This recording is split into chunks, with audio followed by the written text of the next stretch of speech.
Hello, we're going to see an example from theater pedagogy. I am Konstantinos Papaggeorgiou, Konstantin Papageorge, and here is Polycarpos Paul Kaleadis. There are many techniques one could use in theater pedagogy. I selected today one to show you. It's called the clock of the expert. So, what I want to do with this technique is to increase the consciousness level and the awareness of the parameters related to playing tennis to young athletes. When I'm doing my training session, of course I have many parameters in my head that I'm thinking of. The problem is that because I think of them, the athlete does not know which these parameters are, and of course this is a good thing because we don't want to produce paralysis by analysis. But on the other hand, it's a good thing to be aware of the many parameters that are included in one training session. On the other hand, even if I told them the parameters, that wouldn't really help them because they wouldn't have the experience of them, especially if they were younger children. On the other hand, because our approach to knowledge is constructivistic, one should create their own knowledge and not take them pre-made from someone else. So, in our example, I am playing tennis and I'm hitting balls. I could be fed from someone else, or I could feed myself, or I could just play some shadow tennis. So I am inviting the child, telling them in general. Usually in theater pedagogy we don't say do this, do that, we speak more abstractly, or we speak in the first person. So step by step they are introduced in this state, they're entering this role by themselves and not by external enforcement. So it's like I'm speaking my mind out loud. So I'm thinking, for example, that in tennis, in life, there are many things we measure. So as a warm-up exercise, we tell them every scientist has their own tools. What tools do scientists have? Do you know any scientists? Have you seen their tools? And maybe they say some words, okay, they say some ideas.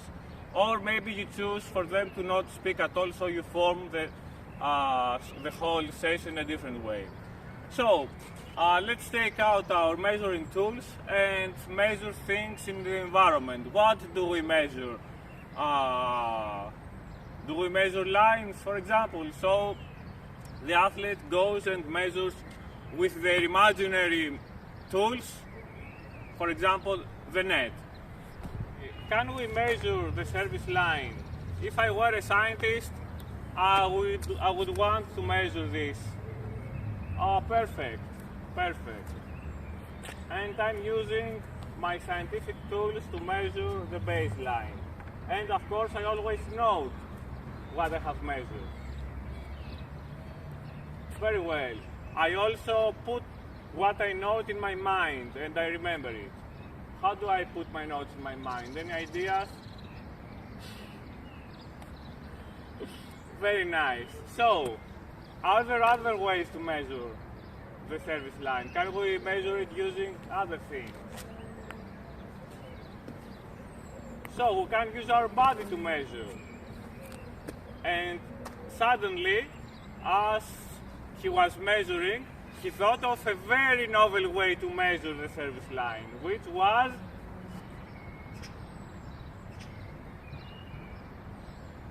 and he measured it with the power of his mind.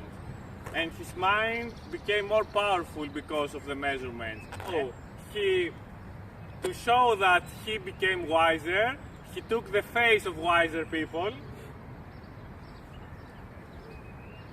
and he put on the cloak of the expert. And now he's an expert. And the expert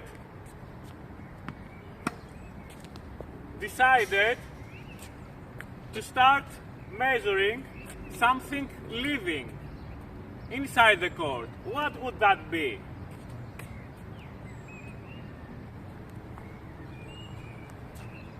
Oh, he started measuring a tennis player. So he measures everything that can be measured in a tennis player. But what are these? Can he measure body parts? I think he can measure body parts. So the expert, with the most formal possible way, started measuring all the parameters. And he tried to record everything the player did.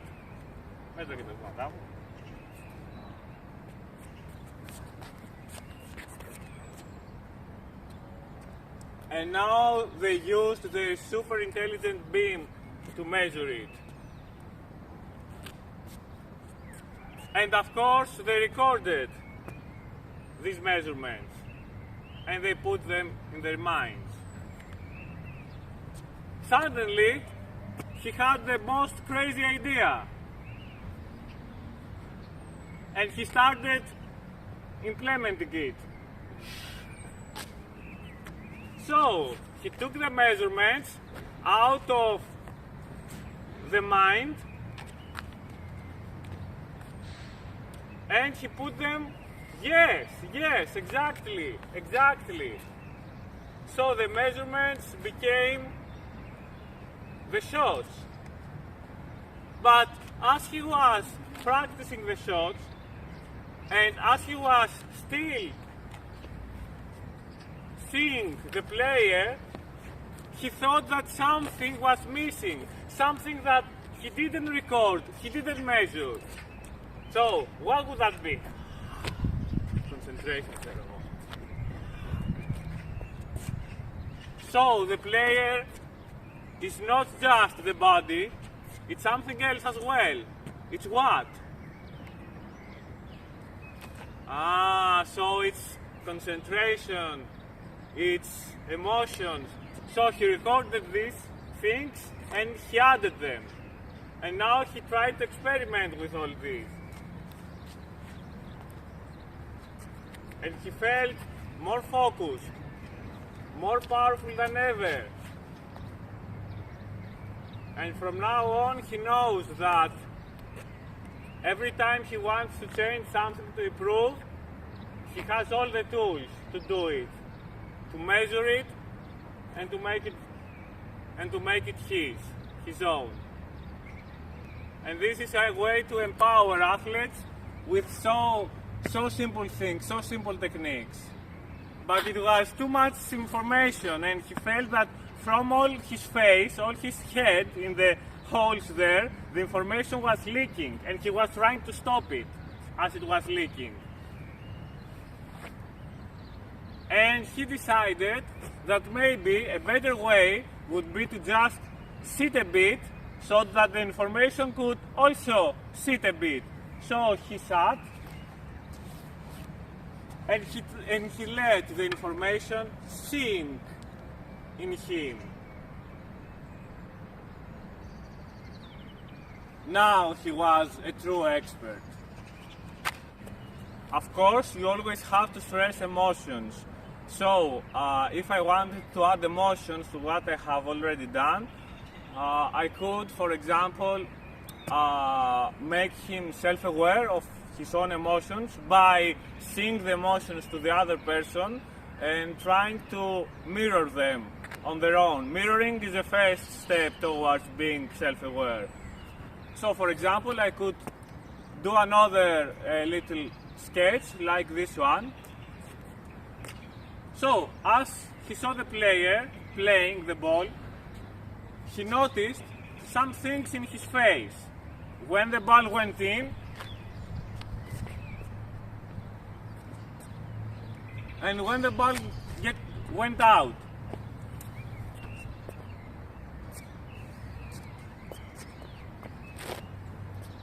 he liked it. He found it very interesting. And he decided to measure it. How do we measure these things?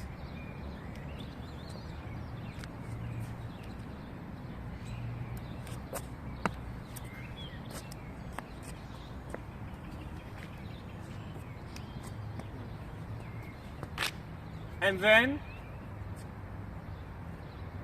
if the athletes are a bit more advanced, but just a bit, or you have more time, you could also make the connection between results and emotions.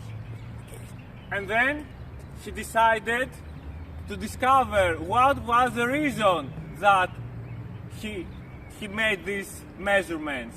Because the player wasn't always like this or like this, but he was also like this.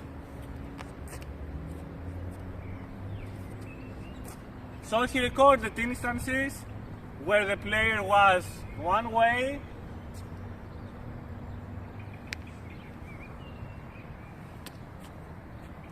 and he recorded the instances where the player was the other way. And he also recorded when the player was one way, he recorded the ball. What was the ball, the result?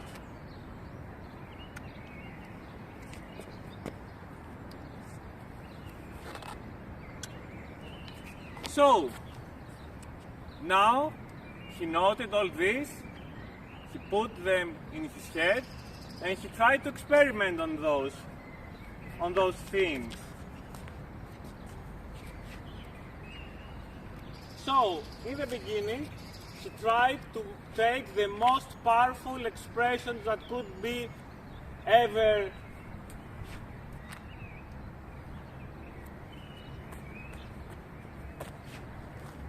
and he do that even more. And he liked that. Yes, it was very nice. And he decided to go from one feeling, because this is the way we call them, to the other feeling. Very slowly at first, staying with each feeling, and very fast, alternating between feelings very, very rapidly. And he had another idea. He thought of other feelings as well. And he thought of other ways to express the same feelings.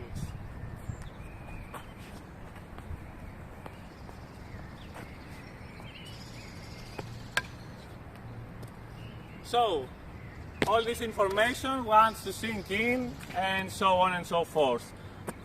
It's a process that's actually never-ending and always leading to bigger and bigger, better and better communication between the coach or the empowering action coordinator and the athlete, or the coach and the athlete, and always new discoveries in self-awareness, in the ways you can improve yourself, in the ways you can handle your emotions, and everything.